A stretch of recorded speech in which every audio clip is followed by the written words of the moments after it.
As parents, we have a responsibility to our children. Allah subhanahu wa ta'ala tells us that every single person is gonna be asked about their amana. What's an amana? An amana is a trust.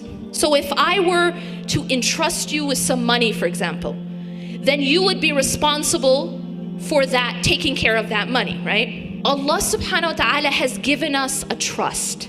Allah in fact has given us many trusts. And one of the most precious of them is our children. Allah will ask us what we did to give our children their right of an Islamic education. It's not just something optional. It's something that is fard. It is obligatory upon us to give that to our children. And if we don't, if we fall short, for whatever reason, for whatever illusions we are chasing, we will be asked by Allah subhanahu wa ta'ala. We will be asked why we did not give them that education and that environment that was their right.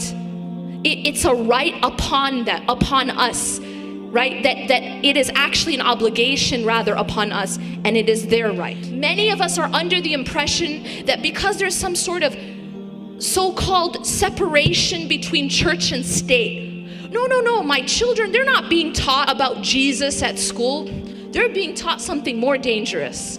When you take a certain medicine, right? When you first take the medicine, there's like this dose that will work, right? But then over time, what happens to your body?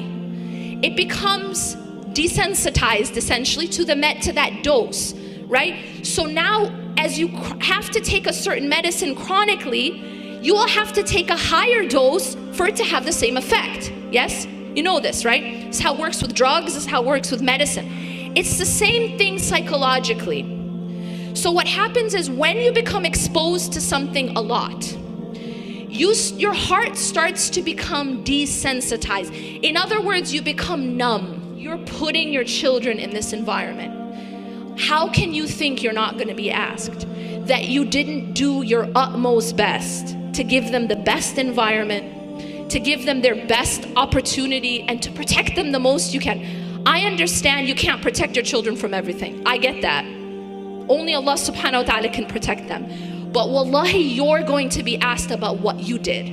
You're going to be asked about, did you do your part to give them the best protection and the best opportunity to know Allah subhanahu wa ta'ala that they can.